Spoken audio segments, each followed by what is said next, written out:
जीतने वालों को मेरा सलाम। Q&A से एक बहुत अच्छा सवाल है जिस पर यह वीडियो बना है। How to think like you are already successful और going to be a successful person. बहुत ही बढ़िया सवाल है। हर कोई सक्सेसफुल इंसान की तरह सोच सकता है और वो किसी भी फील्ड में हो सकता है, चाहे वो सक्सेसफुल बिजनेस पर्सन हो या एकेडमिक्स या स्पोर्ट्स पर्सन। लेकिन इसके लिए बहुत मेहनत लगती है। अभी हाल ही में मैंने डेविड गॉगिन्स की किताब यू कांट हर्ट मी पढ़ी, जिसमें उन्होंने कुकी जार का कंसेप्ट बताया। बचपन में उनकी माँ उनके और बड़े भाई के लिए कुकीज़ और कैंडीज लाती थी और एक बड़े जार में भरकर रख देती। हफ्ते में 2 दिन बच्चे उस जार में से कुछ मिठाई या कुकीज़ खा सकते। उनकी माँ वो जार घर में छुपा कर रख देती। जब डेविड उसको ढूंढ निकालते तो उन्हें बहुत गर्व महसूस होता। डेविड कहते हैं कि आज भी मैं उस जार को याद करता हूँ तो चेहरे पे मुस्कुराहट आ जाती है। ये कंसेप्ट मैंने पहली बार तब इस्तेमाल किया जब मैं सैन डिएगो की रेस दौड़ रहा था, जिसमें 24 घंटे में 160 किलोमीटर दौड़ना था। डेविड कहते हैं कि 112 किलोमीटर दौड़ने के बाद मेरे पैरों में छोटे छोटे 11 फ्रैक्चर हो गए थे और मेरे टॉयलेट से खून निकलने लगा था। मेरी वाइफ नर्स थी, वो जान रही थी कि कभी भी मेरा लिवर डैमेज हो सकता है, लेकिन मुझे अभी भी 48 किलोमीटर दौड़ना बाकी था। मैंने दौड़ना शुरू किया, लेकिन मैं दर्द में ठीक से चल भी नहीं पा रहा था। उस समय मेरे दिमाग ने अंदर से चिल्लाना शुरू कर दिया कि छोड़ दो ये रेस, इससे तुम्हें कुछ हासिल नहीं होगा डेविड, तुमने तो तैयारी भी नहीं की है। लेकिन डेविड उस समय लगातार दिमाग को जवाब दे रहे थे कि मैं चाहता तो 5 घंटे पहले रेस छोड़ सकता था, लेकिन डेविड गॉगिन्स हार नहीं मानता। डेविड कहते हैं कि उस समय मुझे अपना पुराना कुकी जार याद आया।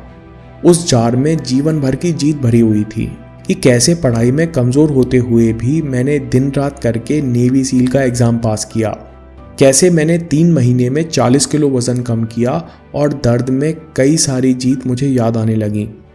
लेकिन ये केवल सपना नहीं था, उन इमोशंस को मैं महसूस कर पा रहा था।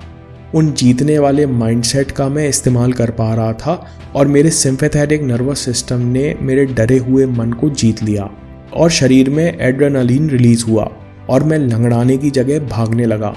डेविड कहते हैं कि रॉकेट में भी आग छोटी सी चिंगारी से लगती है, ऐसे ही छोटी जीत बड़ी में बदलती है। ज़रूरी ये है कि छोटी छोटी जीत याद रखना, रिकॉर्ड करना, उन्हें महसूस करना। पहला लेसन है कि सक्सेसफुल लोगों के पास खुद की कहानी होती है। उनके पास तमाम सबूत, ट्रॉफीज़ और किस्से हैं जिसे वो देखकर खुद को इंस्पायर कर सकते हैं। हम लोग भी अपनी छोटी छोटी जीत नोटिस कर सकते हैं और याद रख सकते हैं, उनसे इंस्पिरेशन लेकर बड़ा काम कर सकते हैं। लेकिन डेविड गॉगिन्स ये भी कहते हैं कि मेरी किस्मत थी कि मुझे उस समय दर्द में अचानक कुकी जार याद आ गया, क्योंकि कठिनाई में हमारे थॉट्स इतने ओपन एंडेड नहीं होते कि सॉल्यूशंस निकाल सकें और खुद को मोटिवेट कर सकें। इसलिए ज़रूरी है कि हम ये कुकी जार खुद ब खुद भरते रहें और छोटी बड़ी जीत रिकॉर्ड करते रहें। इसी टिप का प्रैक्टिकल वर्जन हमें डॉक्टर आइवन जोसेफ की टेड टॉक में मिलता है। डॉक्टर आइवन जोसेफ कहते हैं, सेल्फ कॉन्फिडेंस बनाने से बनता है, सोचने से नहीं। इसलिए जब अगली बार आप कुछ हासिल करें, जिस दिन आपको अपने ऊपर बहुत गर्व या खुशी हो, उस दिन अपने आप को लेटर लिखिए कि कैसे आपने चैलेंजेस को जीत करके कुछ बढ़िया हासिल किया, और जब बहुत मुश्किल आए तो उसे पढ़िए। धीरे धीरे आपको उस लेटर की ज़रूरत नहीं पड़ेगी। आप कठिन चैलेंजेस में जहां दूसरे हार मान लेते हैं, वहां आप सीख जाओगे कि पुरानी जीत याद करके कैसे कॉन्फिडेंस बनाया जा सकता है। और तीसरा, आप जिस फील्ड में सक्सेसफुल होना चाहते हो, उस फील्ड में किसी भी सक्सेसफुल इंसान को करीब से स्टडी कीजिए। टोनी रॉबिन्स अपने सेमिनार अनलिमिटेड पावर में कहते हैं कि अगर आप सक्सेसफुल लोगों को ऑब्जर्व करके 4 चीज़ें सीख सकते हो तो आप सालों की नॉलेज कुछ ही दिन में हासिल कर लोगे। आपको सक्सेसफुल लोगों से 4 चीज़ें कॉपी करनी है।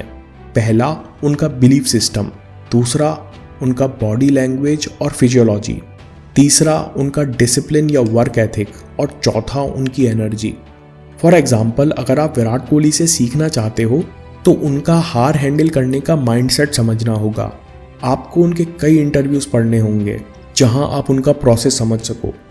मैं MSD और बराक ओबामा के कूल एटीट्यूड से प्रभावित हूँ और जिस तरह से अपनी टीम और लोगों से वे इंटरैक्ट करते हैं, हम सबको उनकी बॉडी लैंग्वेज और लीडरशिप स्किल्स सीखनी चाहिए।